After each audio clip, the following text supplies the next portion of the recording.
Hello, everyone. So let's see, we're rolling. We are going to do a 5 tips on how to read and enjoy Malazan, Gardens of the Moon. And I'm doing this video because I am really enjoying this, like on a level that I did not foresee.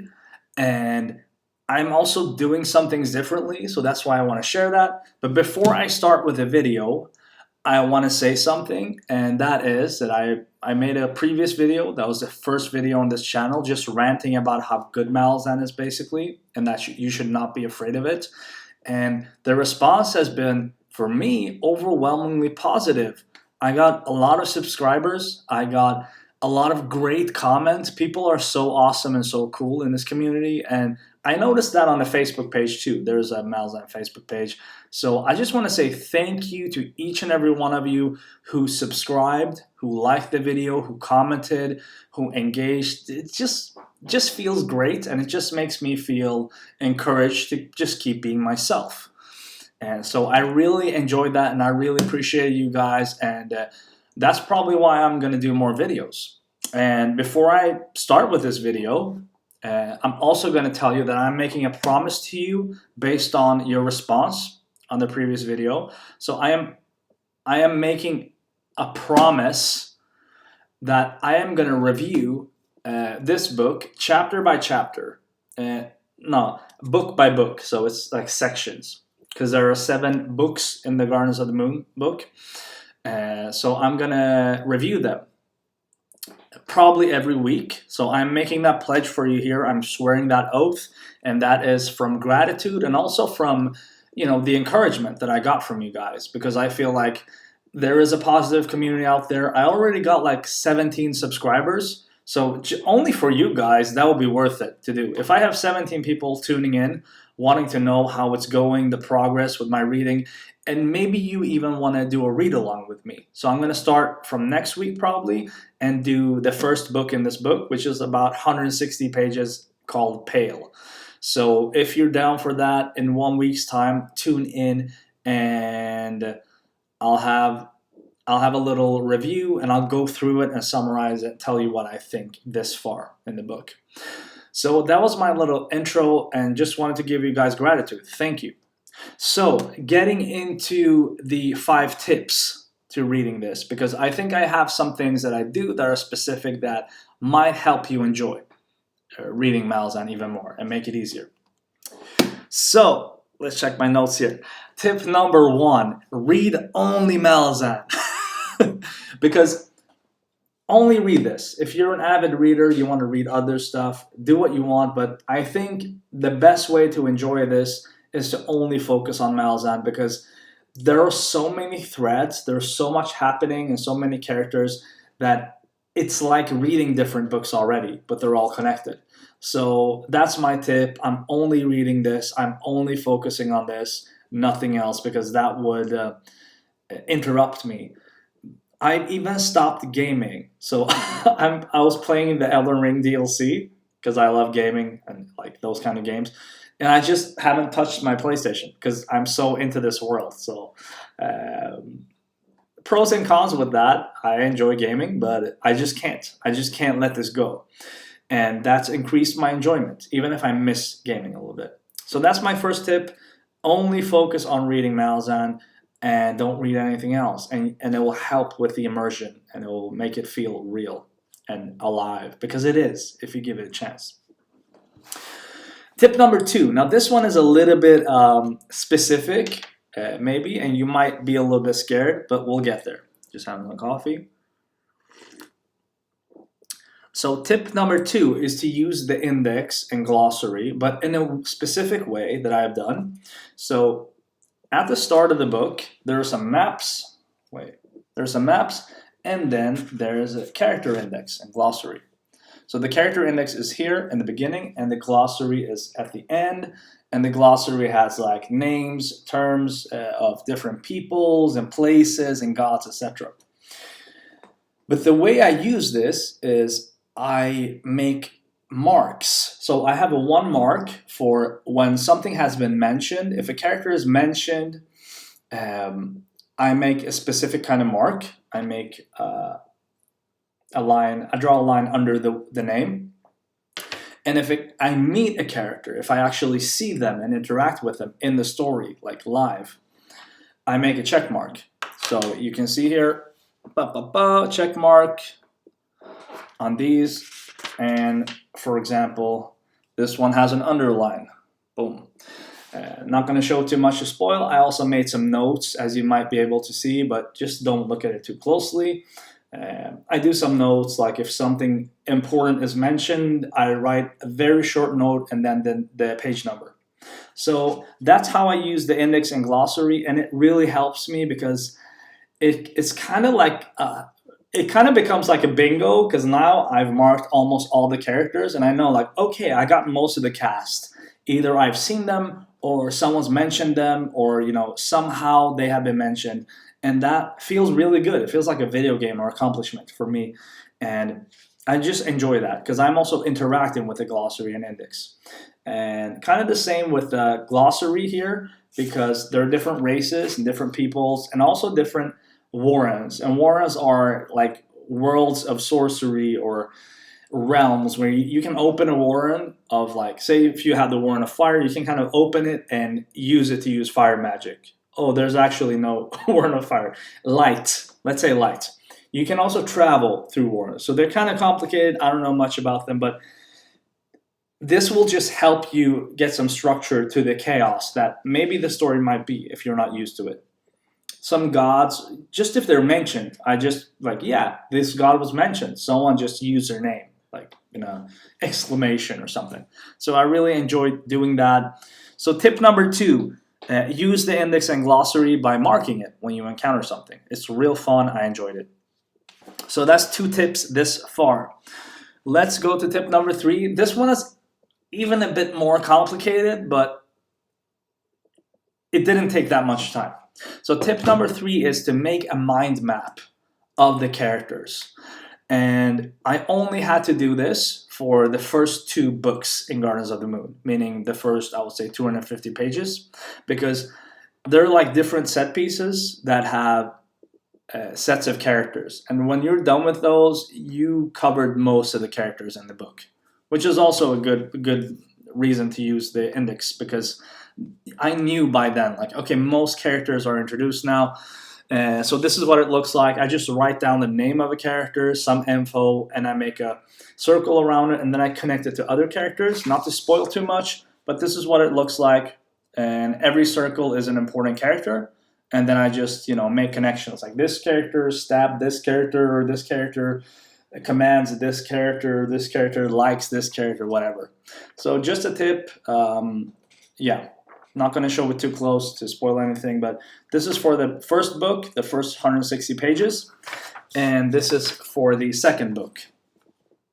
So up until page 250, I made these just to learn the world, the characters, how they're connected, and after I did this, I didn't need to do it anymore. Of course, things changed, so I would have to revise this, but I just did it to get starting, and it was actually so much fun. It didn't take much time. I just had to sit down and remember, like, okay, let's connect these dots, and now it's done. It took like, 20 minutes, and I was done, and I didn't have to think about it again. So that's my third tip. So let's make a summary of the tips this far. The first tip is read only Malazan. The second tip is use the index and glossary in a way where you kind of mark it and you see your progress. The third tip is make mind maps.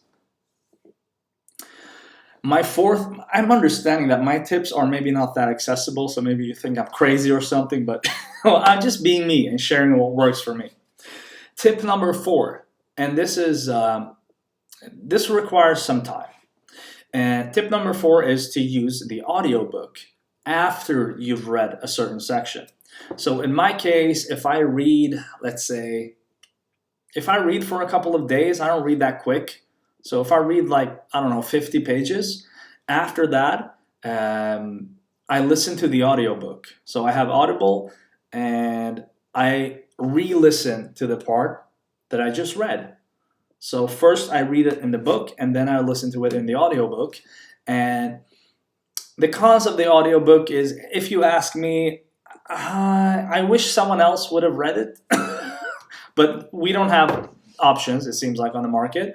But it's good enough, it's decent enough. But the point of the audiobook is, even if you read thoroughly, which I do, there's still some things you can miss. There's still some nuances, and it's always good to reread it in audio form. It works really well for me because it's just some things that you pick up on differently, and also some things that you appreciate more when you know what's going to happen in that scene. And some people recommend a reread of the book after you read it, but I don't know about that. I'll probably reread this at some time because it's so amazing. But I would definitely, this far, recommend read the book and then listen to what you just read while going on a walk, because I get like 12,000 steps a day because I love walking, and it's just an amazing experience because it solidifies whatever happens in your mind and in your brain, and it just takes it to the next level where you feel like you're ready to move on. Also, when some action scenes happen, some things happen, because this book will traumatize you. Trust me. You also get fired up. I get fired up during some scenes, and I don't really understand everything because I'm like, what the fuck is happening? And so that's also a good reason for, like, okay, I read it now, I got like a reaction, and now I'm listening to someone else read it, and I can, kind of be more calm about it. So definitely recommend that. But that's a little bit more of an investment, both in time and money. But if you really want to maximize the enjoyment, that's what I recommend. So that's 4 tips. And the 5th and final tip is check out some of the guides that are available there. Please don't Google, don't wiki stuff, because I already got some minor spoilers, so please don't do that. There is a beginner's guide on YouTube, a video made by the book guy called Malazan, a beginner's guide. Please check it up. I have no affiliation with him or anything like that. I just made this YouTube channel to rant about Malazan, how much I love it. Check it out. It was valuable for me. It gives you enough without being spoilery that it makes you more excited. And if you ask me personally, I think, the book is fucking perfect, but I would have wanted like some kind of official artwork just to get into stuff. But that definitely helps, and the artwork that's out there helps as well. So there's a beginner's guide on YouTube by the book guy, and there's also a Gardens of the Moon companion's guide, which is, I think it's decent. I don't think it's really good, but I think it's decent. It's better than nothing. So what I do is I read a section of the book, I listen to it on the audiobook, and then I check the summary on the companion guide. But it's like, I could have lived without it, but it's just an extra way of solidifying the book in your mind if you have the time and if you want to. So those are the 5 tips. I also am throwing in a bonus tip for you guys, especially for those of you who are like paralysis by analysis. You haven't even touched the series yet. You're still wondering if you're going to read it. Like, is this worth my time? Which was me for 3 years. I had this book for 3 years before I touched it. And it is, my final tip, secret tip, is be comfortable with uncertainty. There will be times when you're reading this, a lot of times, when things will be uncertain, but the rewards will be much, much, much, much, much bigger than any discomfort from uncertainty. And even if some things are uncertain, it's just so fucking brilliant and awesome that you just note it in your head, like, okay, I haven't got this answer yet, but this is so awesome. It's like, I don't know, it's like being in a restaurant that has the best food in the world that exists, and you can enjoy that food, but some of the other guests are talking. Who cares? Like, you're still enjoying the food. They're not disturbing you. It just creates a better mood, actually. So, that was a terrible analogy. Be comfortable with discomfort, and I even made it more uncertain for myself, because before I actually started reading this book, right before, I just opened a page close to the end, and I saw the craziest, most insane fucking battle scene. Let's see if I can for those of you who have gotten there, I haven't got there yet. I'm only halfway through. But I basically created a flashback thing by reading that, because now I'm like trying to get there for myself on accident, and it was so great and awesome that I just can't wait to get there. So please be comfortable with uncertainty, because the rewards are so much bigger. The uncertainty is, it's like nothing compared to all the rewards and all the awesome scenes and all the stuff. Like, if you're a fantasy veteran, there are so many surprises, there's so much creativity, and this just builds on fantasy in a way that I had not imagined that it would. And I'm just so happy that I finally gave it a chance and that I started reading it. So yeah, that's basically it. This is my second video, my second little ranty video, but it has a little bit more structure. That's 5 tips plus a bonus tip on how to enjoy Malazan more and get into it. If you enjoy these tips, let me know. You know, maybe it's not for everyone out there, but it's definitely my cup of coffee, no pun intended. And if you have any tips for me, please let me know. And if you ask me personally, I do think that, you know, some people are like, oh, you have to be comfortable with uncertainty, and, you know, maybe if you like